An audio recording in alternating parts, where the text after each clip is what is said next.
This is video 2 of looking at permutations and combinations. And in this video, we're going to be looking at 3 different types of permutation problems. So the first type is one where you're going to arrange n distinct objects in a row. So distinct objects means different.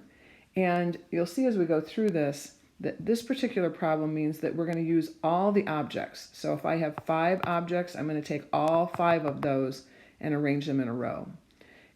So there's no repetition. In other words, if I use an object here, then I'm not going to be able to use it down here. All right, I'm taking those objects and just arranging them in different orders. So this first problem says, suppose that Allie, Bailey, Caleb, and Daniel are tennis players, decide to watch the tennis matches that follow their own.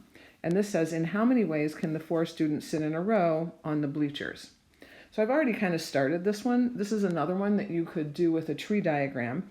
And you can say, well, who sat in the first place? So they're sitting in a row in the bleachers. So you want to know who sits in the first place. Well, we have 4 choices. We can take Allie, Bailey, Caleb, or Daniel. And then once they're in place, we're going to have 3 choices for here. So it could be Allie, Bailey, could be Allie, Caleb, Allie, Daniel, all right? And then for B, it could be A, C, or D. C, it could be A, B, D. D, it could be A, B, C. Again, no repetition. We can't have Allie sitting in both the first and the second positions.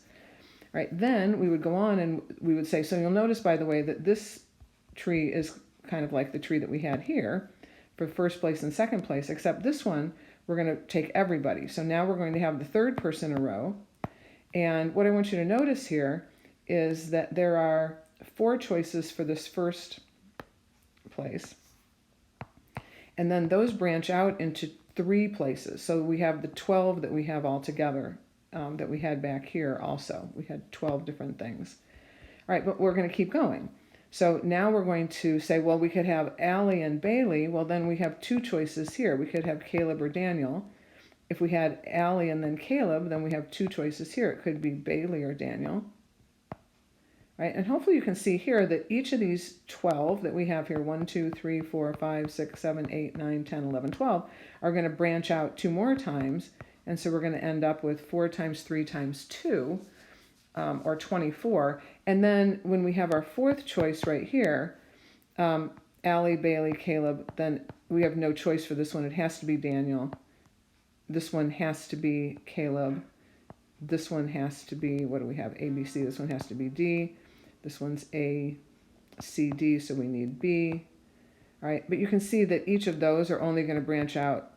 They don't branch out, so they just go out first. So we can see we end up with 4 times 3 times 2 times 1.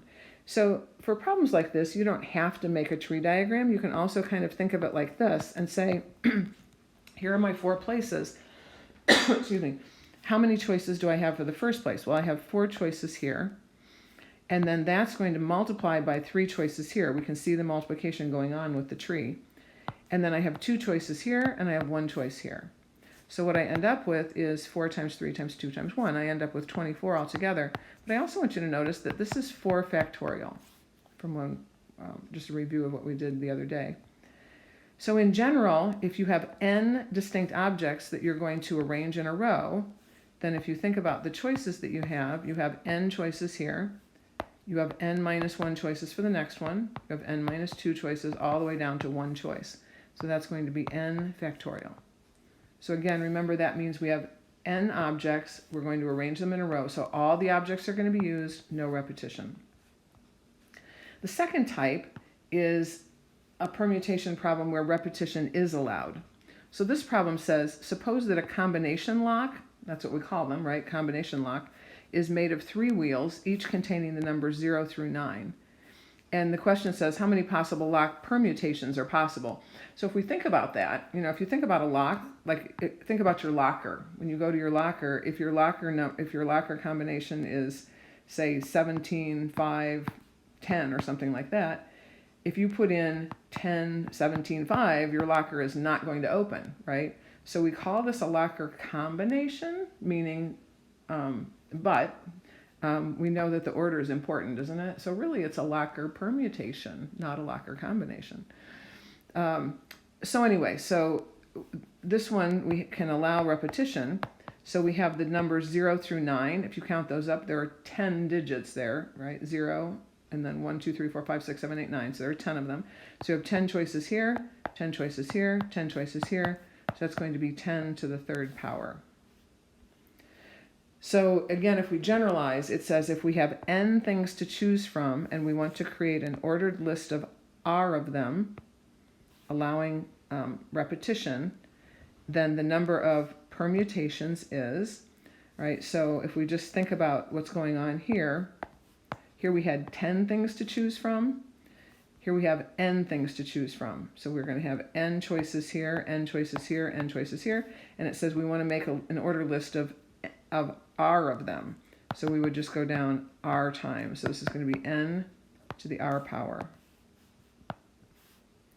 So this one is going to be, as it says, n times n times n times n dot dot dot times n r times, which is n to the r. The last type is a permutation problem where no repetition is allowed. So just like the first one, no repetition was allowed on this one, but on this one we're only going to take some of the objects and select them and arrange them. So remember that in the first one we were taking all of them, all right? We had 4 people, we took all 4 and we put them in a row. But this one we're just going to take some of them and arrange those. So this says, suppose that the numbers 1 through 9 are written on cards. You want to create a 3-digit number by selecting 3 of the cards and placing them side by side. And the question is, how many numbers are possible? And then how can we write this using factorials? So we have the numbers 1 through 9 written on cards. So if we're going to take 3 of the cards, that means that we can't repeat, right? We only have 9 cards. So if we take those, we would say, all right, what's going on here? For that first choice, and we're only going to take 3 of them, we would have 9 choices. And then once I've selected one of those, all right, we would have 8 choices for the second one and 7 choices for the third one. And again, you might picture it as a tree diagram. You've got the numbers 1, 2, 3, all the way up through 9. And then your second choice, you would have each of those 9 would branch out into 8. So you have 9 choices here, 8 choices for the next one, 7 for the third. All right, so we have 9 times 8 times 7. And so how do we write that as a factorial? Well, we did this again yesterday with the factorials. If you think of this as all of this over 1, if I multiply this by 6 factorial, I'd also have to multiply the bottom by 6 factorial. Then notice that this is 9 times 8 times 7 times 6 times 5 times 4 times 3 times 2 times 1, which is 9 factorial over 6 factorial. So again, if we kind of look at the numbers here, this one says when we have n things to choose from, all right, so remember that was our 9 that we had, and we want to create an ordered list of r of them, all right, that was our 3 that we had before with no repetition, then what's the number of permutations that we can come up with as far as the order? So I want you to notice that the numerator was just the 9 factorial, so that's going to be n factorial over, and then in the denominator, notice that that's actually n minus r factorial, 9 minus 3 factorial, so n minus r factorial.